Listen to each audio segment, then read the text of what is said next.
हथियारों से लड़ी जाने वाली लड़ाई बार बार लड़नी पड़ती है, पर बुद्धि हमेशा बल पर भारी पड़ती है। ऐसे बुद्धि के राजा 21वीं सदी के चाणक्य, हमारे देश के जेम्स बॉन्ड अब काल्पनिक चरित्र नहीं रह गया, असली के जेम्स बॉन्ड अजीत डोवाल प्रधानमंत्री के बाद कहा जाता है कि दूसरे सबसे शक्तिशाली व्यक्ति हैं। सीधा कैबिनेट मिनिस्टर का दर्जा, पर पीएमओ को सीधा रिपोर्टिंग, बीच में कोई नहीं। कीर्ति चक्र, प्रेसिडेंट पुलिस मेडल। अगर पाकिस्तान इनके नाम से डरता है, क्यों डरता है, क्यों घबराता है, क्यों पाकिस्तान के विदेश मंत्री, रक्षा मंत्री सब इसी की बात करते हैं। ये अजीत डोवाल की स्ट्रैटेजी, ये अजीत डोवाल नहीं होता तो क्या होता, अजीत डोवाल के कारण हो गया ये। डोवाल कौन है अजीत डोवाल, बात करूंगा। आजकल तो फॉर्म में चल रहा हूं, मजा आ रहा है। 2050 मैकडॉनल्ड, गांधी, बंगाल, बिलियनियर्स के ऊपर वीडियो बनाया, और जो पब्लिक स्पीकिंग के 2 वीडियोस बनाए वो नहीं देखे तो जरूर देख लीजिएगा। नमस्कार, मैं Vivek Bindra, founder and CEO बड़ाबिजनेस.com। नीचे एक तो अजीत डोवाल के बारे में आज बात करेंगे खूब कमेंट बॉक्स में, क्या कौन सी स्टोरी उनकी कहानी पसंद आई, कई कहानियां बताने वाला हूं। एक ऐसे जासूस, एक कठोर जिंदगी जीने वाले वो जासूस जिन्होंने पुलिस की जिंदगी, आईपीएस ऑफिसर की, उसकी मलाई खा सकते थे, मलाई मार सकते थे, पर वो कठोर जिंदगी जी। वैसे आने वाले समय में और कौन से वीडियो बनाऊं, टेक्सटाइल इंडस्ट्री, तेंदुलकर का जन्मदिन, फर्नीचर इंडस्ट्री, वेनेजुएला कैसे डूब गया, वेनेजुएला ये देश कैसे खत्म हुआ, बिल गेट, सुंदर पिचाई। चलो शुरुआत से शुरू करते हैं, बात अजीत डोवाल की करते हैं।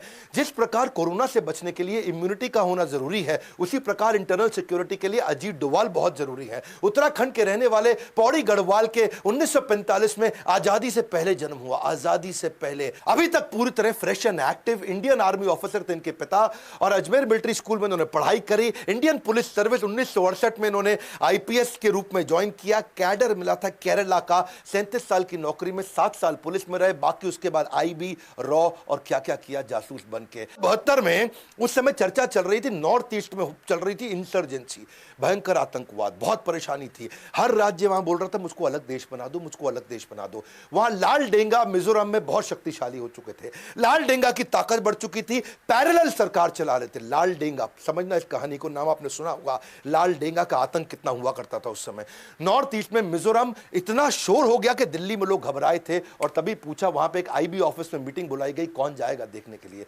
सब चुपचाप इधर उधर देख रहे थे, और वहीं अजीत डोवाल अभी शादी करके लौटे थे, हनीमून पर जाने वाले थे, और वो बोले ठीक है मैं जाऊंगा मिजोरम, और मैं मिजोरम में समय लगाऊंगा। ये लाल डेंगा के साथ इन्होंने वहां पहले अंदर घुस गए, अंदर जाके देखा तकलीफें क्या है, इनकी समस्या क्या है, इनकी गोल प्रॉब्लम क्या है। घुस करके तब समझ आया लाल डेंगा के साथ 7 बड़े कमांडर्स थे, उसके 7 जबरदस्त कमांडर थे जो सारा गेम चला रहे थे।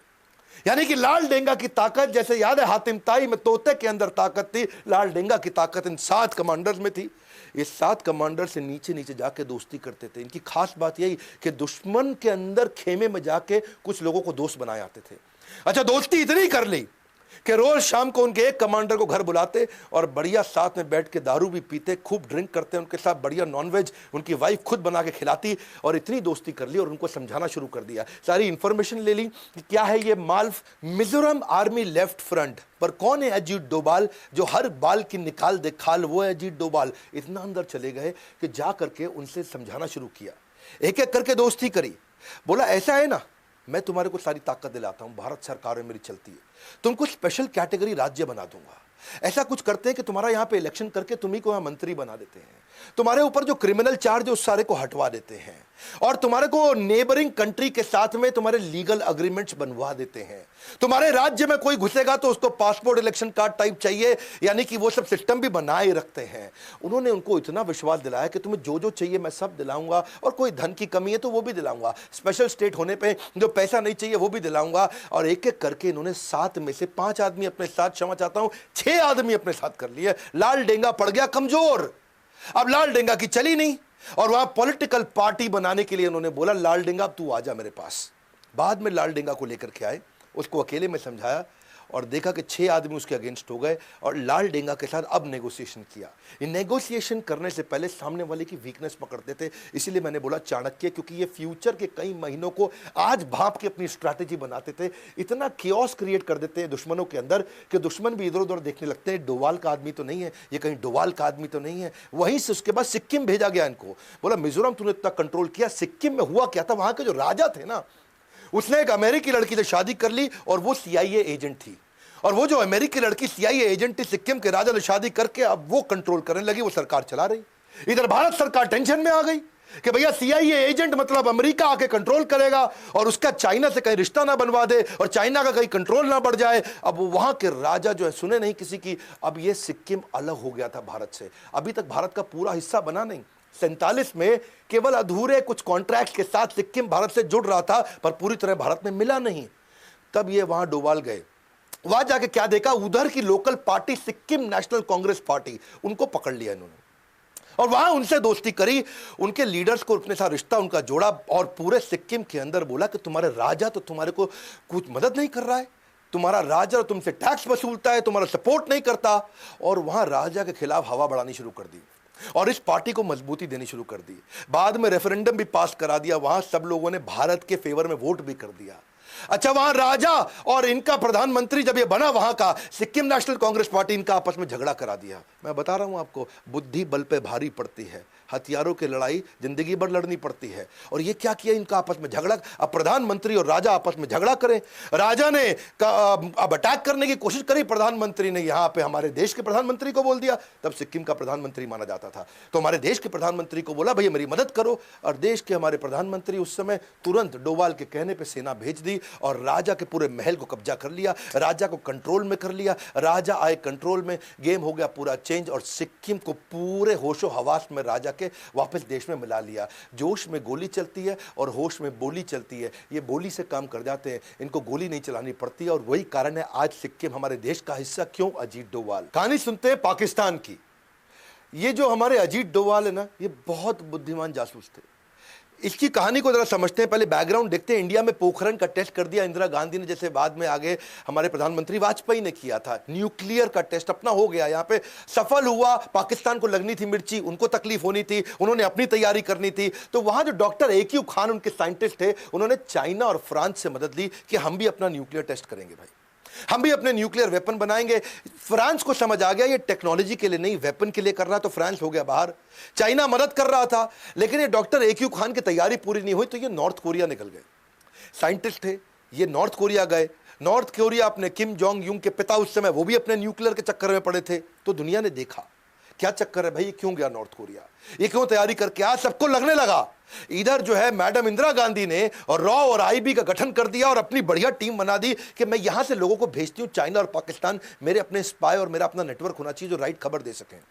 इधर से अजीत डोवाल को सिलेक्ट किया गया कि अजीत डोवाल एक काम करो, अब तुम मेरे को डायरेक्ट रिपोर्ट कर रहे हो, मैं हूं प्रधानमंत्री और तुमको जाना है, इस समय तुम IB को यहां से लीड करोगे, नेटवर्क बनाओ पाकिस्तान में।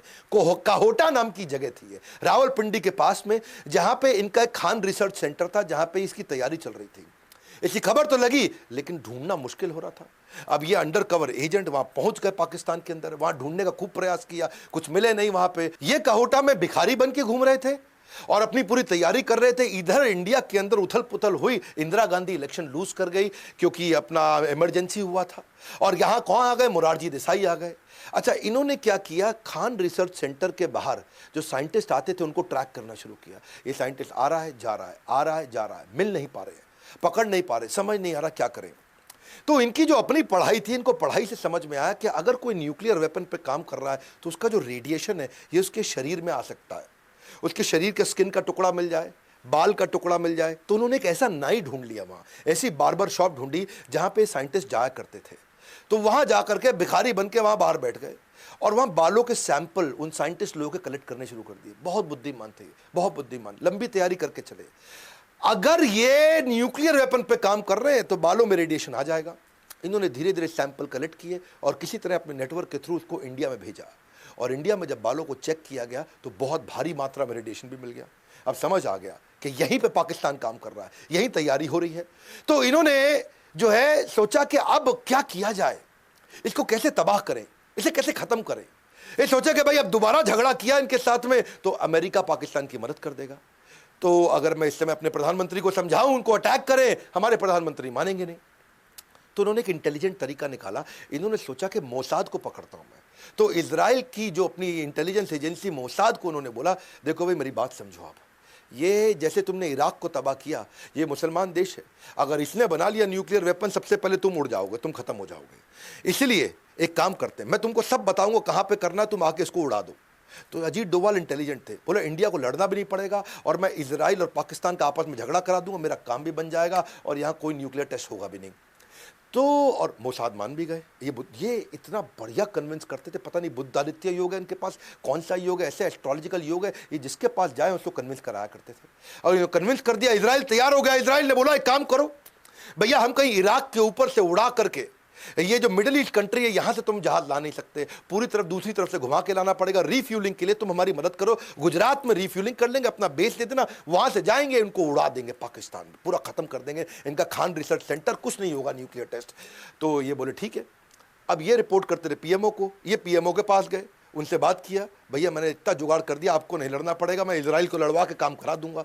पीएमओ ने बोला, अब जो थे ये गांधी विचारधारा के थे, हाँ यहां गड़बड़ हो गया। यहां मोरारजी देसाई ने सोचा कि ये तो इंदिरा गांधी का प्लान था भैया, ऐसा ना हो इंदिरा गांधी की वाह वाह हो जाए। उन्होंने साफ बोल दिया कि भाई वो कर रहा है टेस्ट, उसको करने दो, हम तो गांधी विचारधारा के हैं, हम तो लड़ते नहीं किसी से, वो उनके देश का आंतरिक मामला है, मुझको नहीं लड़ना भैया, हम नहीं वो इजराइल को बुलाएंगे यहाँ पे, हमारी धरती को क्यों खून से रंगा जाए, हमारी धरती को क्यों गंदा किया जाए। उन्होंने साफ मना कर दिया। अब वहां मना कर दिया तो ये बड़े परेशान हो गए, क्या करें, इतना मुश्किल से बाल वाल निकाल के सब जुगाड़ करके इजराइल को समझा के कराया, लेकिन ये हार कहाँ मानने वाले थे। कल की सुरक्षा के लिए सबसे अच्छी तैयारी रहे, विनम्रता से ही सही मगर कोशिश जारी रहे। इन्होंने कोशिश करते रहे। इन्होंने देखा एक साइंटिस्ट को पकड़ लिया, उसका एक्स्ट्रा मैरिटल अफेयर निकाल दिया और वहाँ लड़की को भी पकड़ा, इनको भी पकड़ा और साइंटिस्ट को जाके बोला इधर आ, मैं तेरी सारी खबर लीक कर दूंगा और तुझको बर्बाद कर दूंगा, मैं मेरी बात सुन, मैं इसको ब्लूप्रिंट दे दे अंदर का, बस इतना कर दे। वो साइंटिस्ट घबरा गया, वो बोला ठीक है पूरा ब्लूप्रिंट सब कुछ दे दूंगा पर $10,000 दे दे मुझे, ताकि मैं यहाँ से बाहर निकल जाऊँ, मेरी ज़िंदगी पूरा सेट कर लो ना, मैं यहाँ से निकल जा, तो पूरा ब्लूप्रिंट दे दूंगा, तो इंडिया को दे दियो। इसने कहा ठीक है, $10,000 तो कुछ नहीं है। इन्होंने अपना फिर फ़ोन लगाया वहाँ पीएमओ को, हाँ जी $10,000 दे दो, काम हो गया हमारा, कैश में जाएगा पैसा, हाँ तो वैसा ही जुगाड़ चाहिए इनको। तो वहाँ पे मोरारजी देसाई ने फिर मना कर दिया। मोरारजी देसाई बोले ऐसे थोड़ी होता है, हमारे पास तो बजट भी नहीं है जी, हमारे पास पैसा भी नहीं है, और हम क्यों ये सब काम करें, जो पाकिस्तान को करना है वो अपनी धरती पे कर रहा है, हम अपनी धरती पे कर रहे हैं, वो उनका आंतरिक मामला है। मोरारजी देसाई ने फिर से मना कर दिया। अब यहाँ पर परेशान हो गए। अच्छा इधर हमारे रॉ के चीफ अरविंद काऊ परेशान हो गए, वो बोले मोरारजी देसाई ये क्या तरीका हुआ, हम लोगों ने अपने स्पाई नेटवर्क को जान खतरे में डाल के इंफॉर्मेशन ला रहे हैं, सोचो सर आपको ब्लूप्रिंट मिल गया तो आप क्या क्या कर सकते हो, आपको सब पता चल जाएगा उनके बारे में। इन्होंने मना किया, उसने रिजाइन कर दिया। अच्छा अरविंद काऊ ने यहाँ रिजाइन किया, लेकिन वो वहाँ हार नहीं माने। अजीत डोभाल फिर भी वहाँ लगे रहे।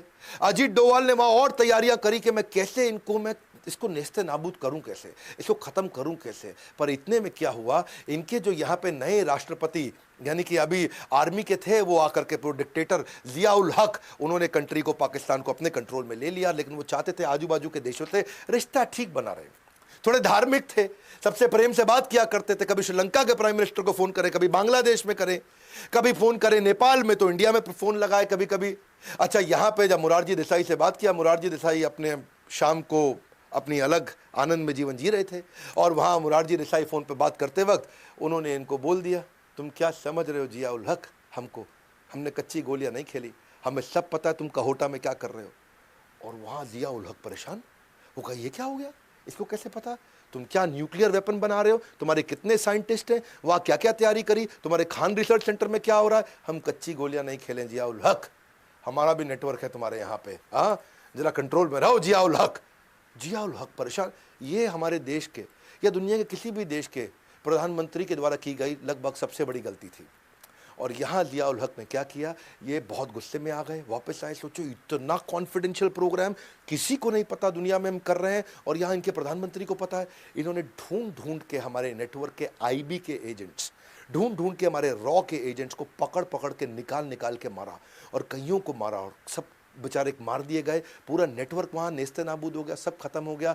और लेकिन अजीत डोभाल चुपचाप वहाँ से निकल के भाग आए, वो इंडिया आ गए। इतना तो तबाह इनको कर दिया था कि उन्होंने इनका न्यूक्लियर टेस्ट 15 साल डिले करा दिया। अमृतसर स्वर्ण मंदिर की कहानी है अगली, जिसमें रिक्शा वाला बन के इन्होंने आतंकवादियों को खत्म कराया। लेकिन उससे पहले समझो कि जासूस की जिंदगी होती कैसे है। ये एक्सट्रीम लोनलीनेस की जिंदगी है, ये अकेलेपन की है, हाई रिस्क की है। पत्नी को नहीं पता तू है कहां पे, किसी को नहीं पता, और अगर सब ठीक चल रहा हो ना, जीत रहे हो, तो कॉन्फिडेंस बना रहता है।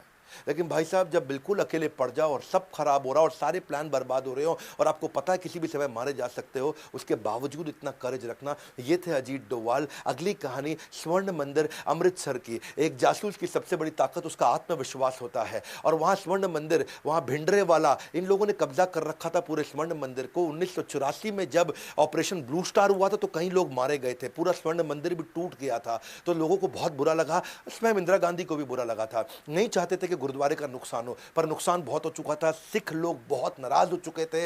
लेकिन इस दफा जो खालिस्तान की डिमांड के लिए कई आतंकवादियों ने स्वर्ण मंदिर को कब्जे में ले लिया, उसको छुड़वाना था। और कैसे किया जाए? केपीएस गिल उस समय इंस्पेक्टर जनरल हुआ करते थे, हेड ऑफ द पुलिस थे उस समय पूरे पंजाब के। ये वहां पहुंचे अजीत डोभाल। अजीत डोभाल बन गया वहां रिक्शा वाला, और रिक्शा वाला बन के आजू बाजू इधर उधर स्वर्ण मंदिर के आसपास घूमने लगे। अच्छा, ये वहां पंजाबी थे नहीं तो पकड़ में आ रहे थे। वहां पे जितने खालिस्तानी आतंकवादी, वो समझ रहे थे कि ये आदमी लोकल नहीं लग रहा है, लेकिन ये इतना एक्सपर्ट बन के वहां रिक्शे में घूम रहे थे, लेकिन शायद ये चाहते थे कि मैं उनकी नजर में आ जाऊं, और आ गए नजर में। और वहां जितने आतंकवादी, उनमें 4 लोग आए और उसको पकड़ लिया। ये इधर आ, कौन है तू? ए कित्थों आया है तू? तो सानू पंजाबी लगदा नहीं है, आजा आजा आजा। उनको ले गए साथ में, पंजाबी नहीं लग रहा तू, कौन है? अच्छा, अब ये पकड़े गए वहां। अब परेशान मैं करूं तो क्या करूं? तो इन्होंने उनको समझाया कि मैं आईएसआई का एजेंट हूं और मैं तुम्हारे लिए आया हूं, मुझे पाकिस्तान से भेजा गया तुम्हारी मदद करने के लिए, खालिस्तान बनाने के लिए। वो माने नहीं। ए तू नौटंकी कर रहा है, हाँ, झूठ बोल रहा है, ए मारो उसको, कौन है ये? लेकिन उनको उस समय तक इतनी उर्दू सीख चुके थे, इतनी मस्जिद में आना जाना इतना कर चुके थे, इतनी औलिया की मज़ार देख चुके थे, इतना रिश्ते में उनके साथ पाकिस्तान में घुस चुके थे कि इनके लिए आसान था। इन्होंने उनको कन्विंस कर दिया, और इतना कॉन्फिडेंस से कन्विंस किया कि वहाँ आतंकवादी कन्विंस हो गए, नहीं नहीं नहीं, ये तो आईएसआई ने भेजा है, वो पैसे आएंगे, वो आर्म्स आएंगे, एम्यूनेशन आएंगे। ये खुश हो गए। वो उनको डोभाल को अंदर ले आए। मैंने बताया ना, डोभाल की लोगों को कन्विंस करने की, साइकोलॉजी के साथ खेलने की क्षमता बहुत बड़ी। और अंदर जा करके कितने स्नाइपर कहाँ हैं, कितने गन मजबूत हैं इनके पास में, कौन सी खिड़की से अटैक करेंगे, ट्रिग्नोमेट्री से कौन सा एंगल लेंगे, कहाँ कहाँ इनकी गोली चलेगी, कहाँ चूकेगी, वो सारा अंदर ब्लूप्रिंट अपने दिमाग में छाप लिया। 3 दिन उनके साथ रहे, 3 दिन अंदर पूरा घूम करके देख देख के एक एक आदमी को, और अच्छा कितना असला, कितना बारूद, कितनी देर तक लड़ पाएंगे, लगातार गोली चलाएंगे, कितना देर तक लड़ेंगे, लेके इंफॉर्मेशन बाहर आ गए। और बाहर आकर के हमारे वहां जितने भी सारे कमांडोज थे, और उस कमांडो ऑपरेशन में उनको ट्रेन किया, उनको समझाया और उनको एक एक का डायरेक्शन दिया। गए अंदर, सारे के सारे आतंकवादियों को खत्म किया। एक भी आदमी सेना का हमारा मारा नहीं गया, एक भी कैजुअलिटी नहीं हुई, कोई नहीं मरा। कंट्रोल करके पूरा ऑपरेशन जीत करके लेके आए। ये थे अजीत डोभाल। कभी बनते भिखारी, कभी बनते रिक्शा वाला। शुरुआत केरला में कंट्रोल किया, बाद में नॉर्थ ईस्ट कंट्रोल किया, पंजाब को कंट्रोल किया, पाकिस्तान से कंट्रोल लेकर के आए न्यूक्लियर वेपन को। अब बारी थी कश्मीर की। इलेक्शन वहां हो नहीं पा रहे थे, इंडिया बड़ा परेशान था, वहां मिलिटेंसी बढ़ती चली जा रही थी, तकलीफें बढ़ रही थी। कूका पारे नाम का वहां एक आतंकवादी हुआ करता था, जो पहले फोक सिंगर था, लोग उसको बड़ा फॉलो करते थे, और वो पाकिस्तान से फंडेड था। उनको आर्म्स, एम्यूनेशन, असला, बारूद, पैसा सब पाकिस्तान देता था कि इंडिया में डिसरप्शन क्रिएट कर दे। अच्छा, अब ये पहुंच गए। ये जब जाते थे किसी को पता नहीं चलता कि वहां पहुंच गए। ये पहुंच के वहां जाके कूका पारे को मिले और उसको मिल करके पर्सनली साथ में बैठाया, उससे दोस्ती किया, उसके साथ खाना पीना हुआ, उसके साथ नाश्ता चाय पानी, और रात को भी उसके साथ अलग प्रकार का रिलेशनशिप बनाया कि भाई बैठ के गप मारे आराम से। कूका पारे को कंफर्टेबल कर दिया और समझा दिया कि तुझे कुछ नहीं दे रहा है पाकिस्तान, मैं तुझे सारा सपोर्ट करूंगा। नेगोशिएशन की स्किल्स बड़ी आउटस्टैंडिंग थी इनकी। मिला लिया, कूका पारे हो गया इनके साथ में, अपने 250 लोगों के साथ में कूका पारे को सपोर्ट किया, और कूका पारे को समझाया कि जो पाकिस्तान तेरी मदद करता था, आज तू उसके अगेंस्ट खड़ा होगा। और वही कूका पारे पाकिस्तानी आतंकवादियों के अगेंस्ट इस लड़ाई में भारत के साथ हो गया। उनको मारना शुरू किया, उनको गोलियां बरसाई, बहुत नुकसान किया इन्होंने पाकिस्तान का। इस तरह से, और आगे चल के इलेक्शन भी हुए, उसी के बाद इलेक्शन हो पाए, और बाद में कूका पारे को उन्होंने वहां पे एक एमएलए की तरह खड़ा भी करा दिया, कूका पारे की पार्टी को भी मजबूत कर दिया। पाकिस्तान आतंकवाद करता है, युद्ध नहीं करता है। युद्ध करना बहुत मुश्किल है, मेरी बात समझना। युद्ध जो है ना, उसमें पूरे देश को लगना पड़ता है। आतंकवाद क्या है? 10 लोग आए, अजमल कसाब मुंबई में 10 लोग आए, बहुत नुकसान करके चले गए। आतंकवाद एक सस्ता ऑल्टरनेट है, युद्ध बहुत महंगा पड़ता है। इसलिए युद्ध लड़ना तो आसान है, वो डिफेंस की मिनिस्ट्री लड़वा देगी। वो हमारे साथ फॉरेन मिनिस्टर, डिफेंस मिनिस्टर सब दिमाग लगा करके वो लड़ लेंगे, लेकिन इंटेलिजेंस के साथ में इंटरनल सिक्योरिटी के चीफ हमारे देश के, वो इस तरह 5-5, 10-10 लोगों के जो आतंकवादी हमले होते हैं उससे कैसे बचाएं, वहां इनका बहुत दिमाग लगता था। ये पाकिस्तान ने जो हमारा IC-814 हाईजैक कराया था, जो नेपाल से दिल्ली आ रहा था, काठमांडू से दिल्ली, ये भी क्या है? ये आतंकवाद है। ये वॉर नहीं है, पाकिस्तान युद्ध नहीं करता था, आतंकवाद करता था। उसको ले जाकर के पहले लाहौर ले गए, उसके बाद उसको ले गए कांधार अफगानिस्तान में लेकर के वहां से अपने कंट्रोल में ले लिया और यहां से फोन कर दिया कि मुझको $200 मिलियन दे दो और हमारे 35 आतंकवादी तुम्हारी जेल में जहां जहां है सबको रिहा कर दो। और यहां अजीत डोवाल को बुला लिया गया, भाई अजीत डोवाल आओ, संभालो यहां मामला। अजीत डोवाल फटाक पहुंच गए वहां कांधार। वहां जाके अजीत डोवाल सोचे कि मैं नेगोशिएट करूं कैसे, क्योंकि यहां सब इनके कंट्रोल में, 170 आदमी हमारे इनके कंट्रोल में, यहां सारी दवाइयां, सारा खाना, सारा राशन पानी, सारा सपोर्ट कांधार के अंदर इनको पूरा मिल रहा है तालिबानियों से। तो अब अजीत डोवाल के पास सामने वाले की कोई वीकनेस थी नहीं, हर बार कोई ना कोई वीकनेस ढूंढ के आ जाते थे। फिर इनको ने देखा कि इनको सपोर्ट करता कौन है, इनको सब देख कौन रहा है, इतनी ताकत कौन दे रहा है, तो समझ में आया ISI जो पाकिस्तान की इंटेलिजेंस एजेंसी है वही सपोर्ट कर रही है, उनके सपोर्ट से कर रहे हैं। तो उन्होंने कहा कि मैं ऐसा करता हूं, इनकी इंटेलिजेंस एजेंसी को कंफ्यूज करता हूं। बात को समझना भैया, इन्होंने यहां से कुछ ऐसी एक्टिविटी शुरू कर दी जो ISI देख सके, जिससे ISI कंफ्यूज हो जाए। इन्होंने जो जो आतंकवादी की लिस्ट थी उनके बारे में रिसर्च एक्टिवेट कर दी। इन्होंने तुरंत इजराइल फोन लगाया, इजराइल की इंटेलिजेंस एजेंसी से बातचीत शुरू कर दी, रशिया की इंटेलिजेंस एजेंसी से बात करी, US में जगह जगह बातचीत शुरू कर दी। और यहां पे कंफ्यूज हो रहे ISI वाले, बोले कर क्या रहा है अजीत डोवाल? अच्छा, आतंकवादियों को बोला बात करो, उससे बात करो। बोलो कहां है $200 मिलियन मांगो इससे। ये अजीत डोवाल को बोले पैसे दे दो, 35 आतंकवादी दे दो, तभी हवाई जहाज छोड़ेंगे। अजीत डोवाल बोले दे रहे हैं, थोड़ा समय दो, पैसे की तैयारी कर रहे हैं, इतने आतंकवादी लेके आने उसकी तैयारी कर रहे हैं, थोड़ा समय दो, समय दो। अजीत डोवाल समय मांगते जा रहे थे और यहां से वो चाहते थे कि ISI को कंफ्यूज करते जाऊं, ISI उनको इंस्ट्रक्शन देता जाएगा। इसको बोलते हैं चाणक्य पंडित।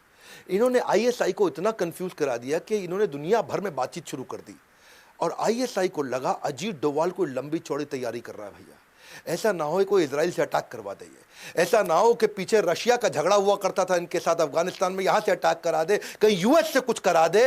अब ISI उनको बोले जल्दी कर लो, जल्दी, को लंबी तैयारी ना कर बैठे, जल्दी करो, जल्दी लंबी तैयारी। तो वो घबरा गए और यहां इन्होंने बोला, अजीत डोवाल ने, एक आतंकवादी दे सकता हूं बताओ।